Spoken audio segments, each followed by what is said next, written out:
Hello there, Anna Williamson here. Good to see you. Thank you so much for tuning back in to my YouTube channel. It's Breaking Mum and Dad with me, with Anna. Okay, now this episode is all about afterbirth.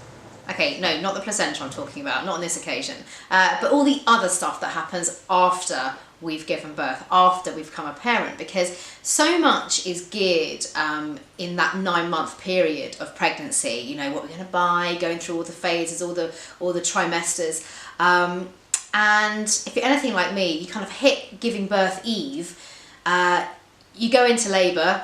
Anything like me, it goes on for days and days and days, and then voila, we have the baby.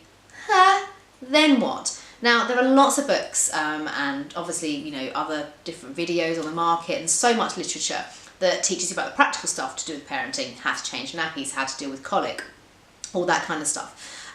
But for me, the biggest change and the biggest slap in the face was the changes that were happening to me with my mental health and my emotional well-being, which were going haywire big time. Now, I was diagnosed with postnatal depression, postnatal anxiety, and PTSD, post-traumatic stress disorder, sometimes called birth trauma in the birthing circuits. And that was as a result of a not ideal birth, shall we say. And I know so many of you out there have also experienced, you know, pretty rubbish births. And it's super important to be able to allow that birthing experience to be worked through after you've actually given birth, to talk it through, to work out why certain things may have happened, how you feel about it, any negativity you have surrounding your birth. It's really important to offload that to your friends and your family. I talk about in the book Breaking Mum and Dad, I lost count of the amount of times that people kind of dismissed my rather crappy birth with, oh, well, at least you have a healthy baby. Now, I'm not knocking them because it's what everyone says, isn't it? It's what you're supposed to say. And it's a nice thing to say. And of course they are right. Hugely grateful that I had a very, very healthy baby. But it also felt that people would just rubbish my feelings and just dismiss the fact that I'd gone through a horrific ordeal, and 20 years of wanting a baby had turned out in a really quite rubbish way, a complete letdown. I didn't want to have a birth intervention. Who does, right? I didn't want to feel so low after I'd had him, or so exhausted, or so beaten and battered up with my nether regions.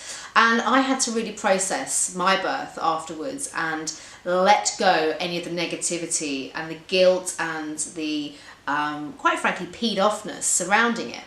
I went to have a birth reflection, which is really important for some people to have. Now, most hospitals, most NHS hospitals offer birth reflections. It's a birth debrief. So if for some reason you feel that you want to go through your birth notes, what actually happened, then you can contact the hospital that you gave birth in and go through to the maternity department and ask if they do birth reflections.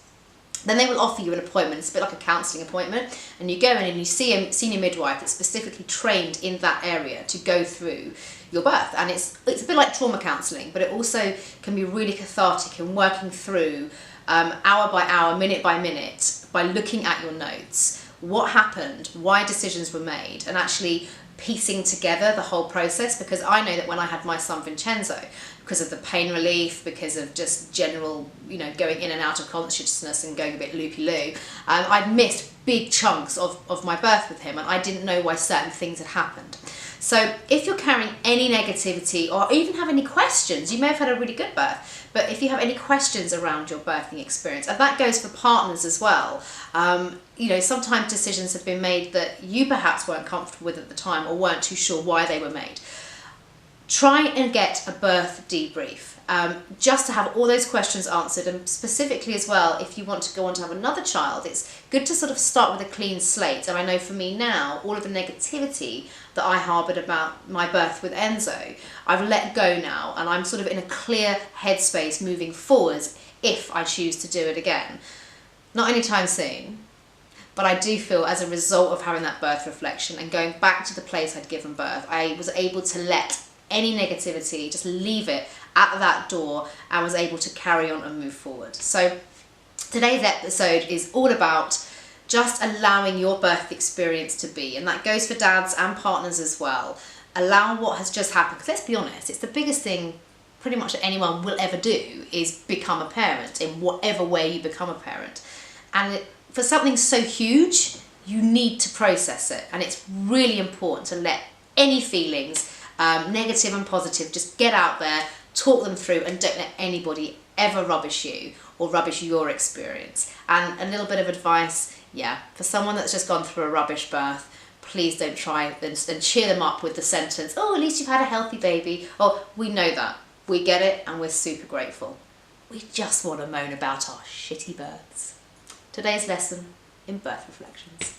Thanks so much for listening. Now, as always, I'd love you to share, like, subscribe to my YouTube channel. Please do spread the word and comment in the comment section as well. Anything that you want to share with me, maybe you want to share your birth experience, or maybe you've got some top tips for me as well. Thanks so much, and see you in the next episode.